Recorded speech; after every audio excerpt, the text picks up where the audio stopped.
back, relax, and maybe get yourself a snack. Me and you gonna have a little chat about books. Hey guys! So I'm here today to review the final 3 of the finalists for SPFBO 2018.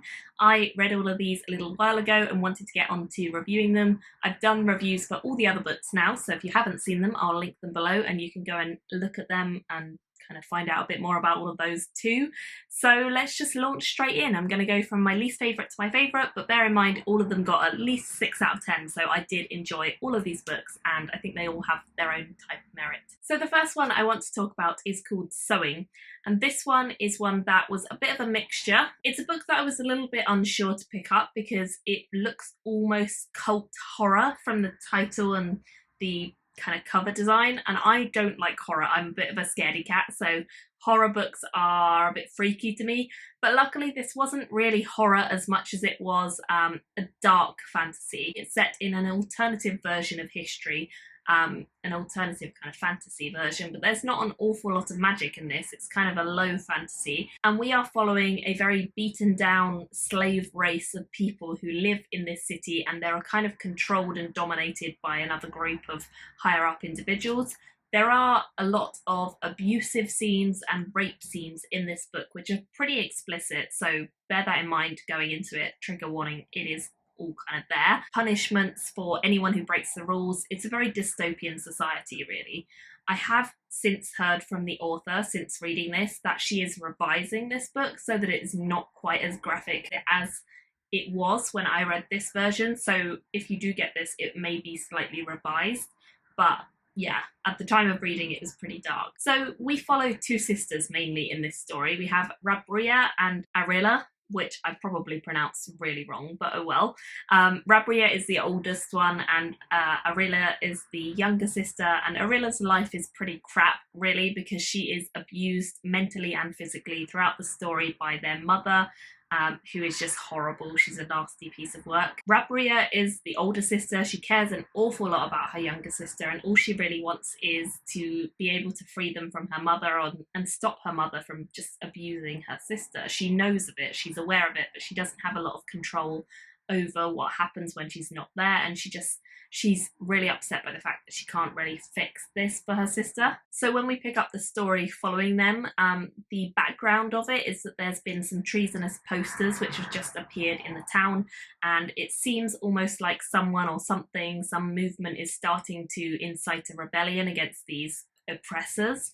However, both of the sisters are pretty shocked by this at first because they know that only about 3 years ago there was another sort of rebellion and it went horribly wrong and it was very vicious and nasty. So they're really kind of, everyone is a bit beaten down, and it's quite a surprise that there are still people fighting back. The way that Arilla deals with this, abuse from her mother and abuse just generally, is trying to rely on the guards. She's hopeful that they will take her under their wing and look out for her.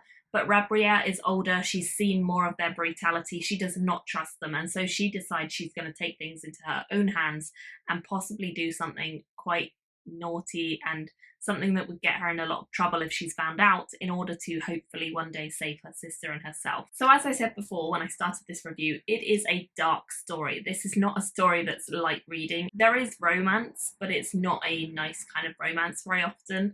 There's a lot of dark undertones, twisted machinations, nasty people who are manipulating one another. Definitely not a relationship to aspire to, let's put it that way. And I think whilst reading it, I definitely enjoyed it. There were certain elements of like the character relationships between Rabria and other people she met where it was fun, it was lighthearted.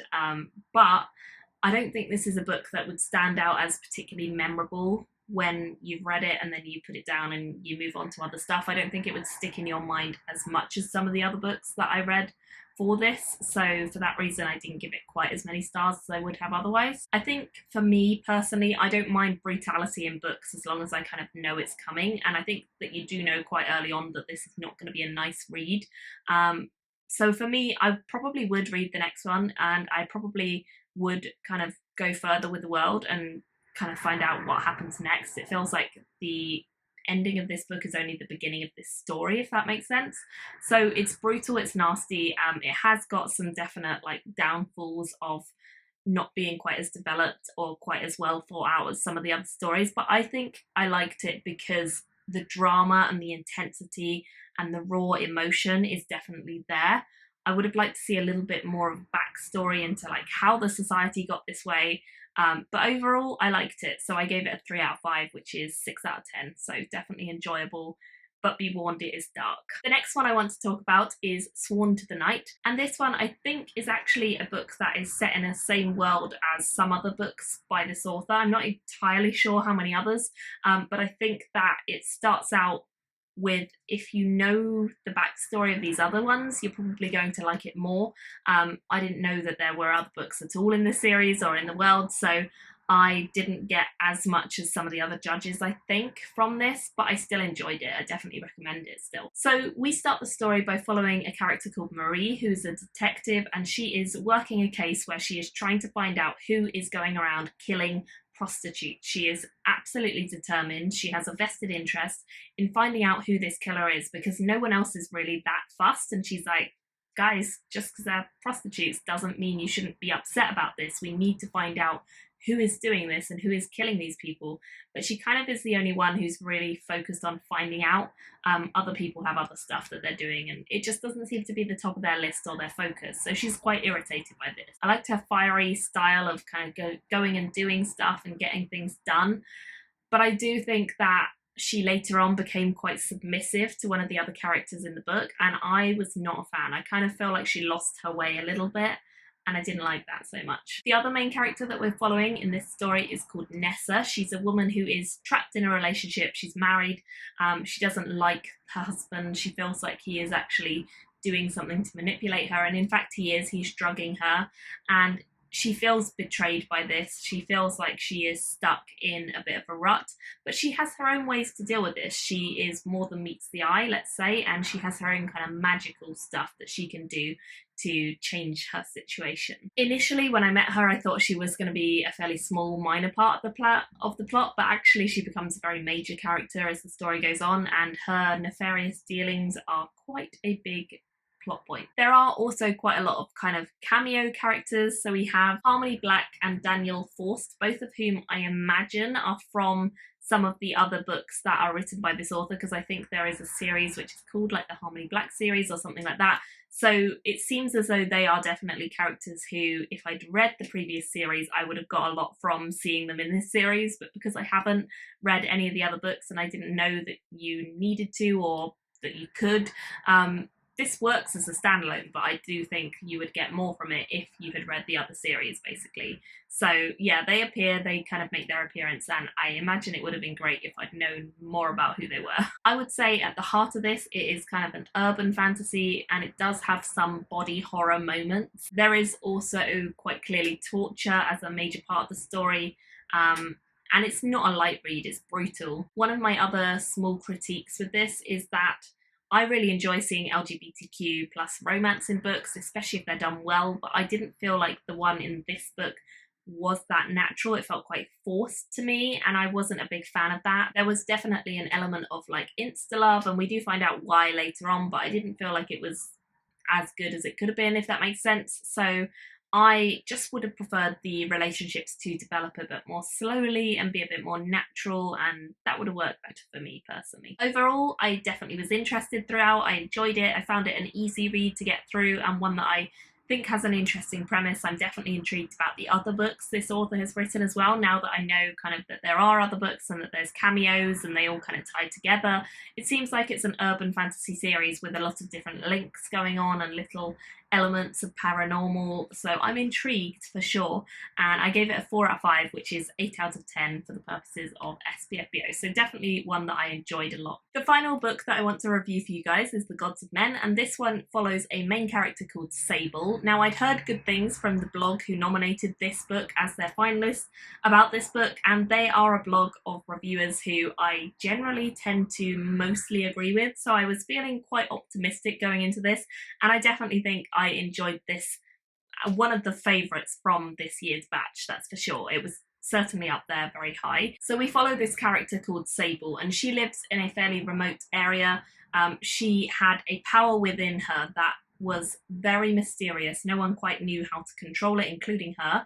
And so she did something very terrible when she was very young, and she had to flee in order to keep the power that is within her trapped and not to harm anyone else that she loves, and just to try and keep everything under wraps. Basically, she wants to be in control, and she feels like she just doesn't have control over her magic. So by the time that we follow her and encounter her in the story, she's living in the wilds, and she is a healer. She's in training there, and she has not actually touched the magic since the day that she fled the scene of the crime, because she just knows it will overwhelm her. She is apprenticed to the town healer, who is called Toiler, and she has a scab status which marks her out as different. So basically she's trying to just fit in and kind of slide under the radar and just try and get the best out of her life, which really started off very badly and poorly for her. And when we do first meet her, we realise that she's still quite young. She doesn't know everything about her full potential and her power.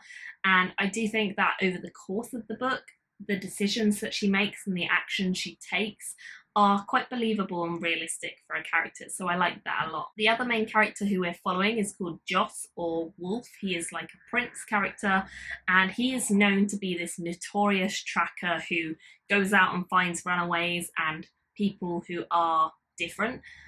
He is supposedly gruesome and horrible and torturous and just not the sort of person that you want to meet. However, because we are seeing from his POV at times, we actually discover who the real Joss is when he is sent on a mission by his dying father to try and find a healer to save him and bring him back and restore his health. And he travels a long way to find this healer, and he hears about Sable. Joss as well is also a character who has a lot more to him than initially meets the eye, so I really enjoyed kind of getting to know him and kind of hearing a bit more about his story as well. This is one of those books that has a whole load of magic in it, so it's probably the reason that I like it so much, or one of the reasons. And for example, we have the Ligay, who are a race of magical beings, and they are the race of Soul. Sable is one of these people. We have shades, we have necromancers, evil beings, changelings, ancient beings, and more, all kind of happening in this story as well. And there is constantly some sort of looming threat on the horizon for our characters. So there's always a level of kind of intensity that is throughout the book. But we also have times where we can learn about the magic, and there's a lot more still to learn about it too. I would say the pacing of this one is pretty readable. It feels fairly solid throughout. It feels like there weren't too many ups and downs. It was quite a steady pace, but a fast one, and one that kept me reading throughout. So I enjoyed this one a lot, and I ended up giving it a really good rating. Actually, I gave it a 4.5, which is 9 out of 10 for SPFBO. So certainly one that I highly recommend, and I will definitely be picking up more by this author as and when she releases stuff, because I really, really did enjoy this read as a whole as well. So yeah, really happy with this one. Definitely liked all of these and would love to have your thoughts down below. So check out my other videos and leave me all your thoughts below about these ones as well. Thank you all so much for watching, and I'll see you very soon in another video. Bye guys! Thank you for watching my video today. Go pick up a book, then come back and chat with me again.